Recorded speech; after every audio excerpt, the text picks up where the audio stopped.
Welcome to our video on the future perfect and future continuous tenses. Today we'll explore how these verb forms help us make predictions and describe ongoing actions in the future, enhancing your English language skills. The future perfect tense is used to make educated guesses about events that will be completed by a specific time. For example, by next year I'll have finished my course indicates a completed action in the future. We often use the future perfect with phrases like by or in to specify the time frame. For instance, by the end of the week we'll have completed the project shows the expected completion time. The future perfect can also describe past events based on current knowledge. For example, he'll have arrived by now assumes completion based on travel time, even if we don't have confirmation. To form the future perfect, use will have followed by the past participle of the main verb.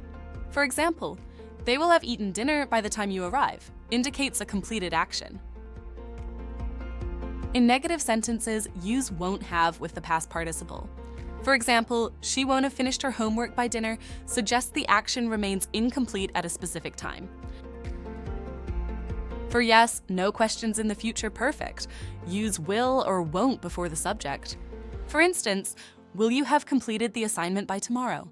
Asks about the likelihood of completion. Other modal auxiliaries like should or might can replace will to express varying degrees of certainty. For example, I might have passed the test by next year, indicates uncertainty. In formal contexts, shall or shan't can replace will or won't with I and we. For example, we shall have finished the tour by noon is a more formal expression. Pronunciation in the future perfect often involves contractions. I will have becomes I'll have, and you will have becomes you'll have, creating a smoother flow in spoken English.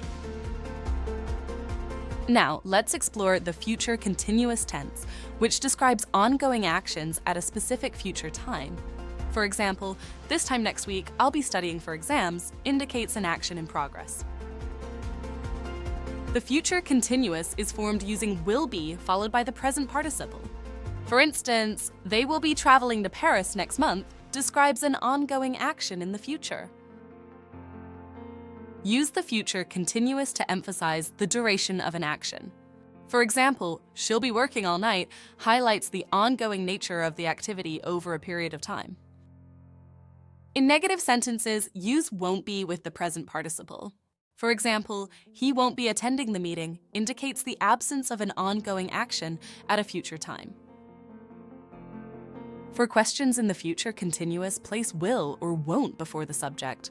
For example, will you be joining us for dinner? Inquires about participation in a future ongoing action. The future continuous can also express planned future events. For instance, we'll be hosting a party next Saturday indicates a scheduled activity, adding a sense of anticipation.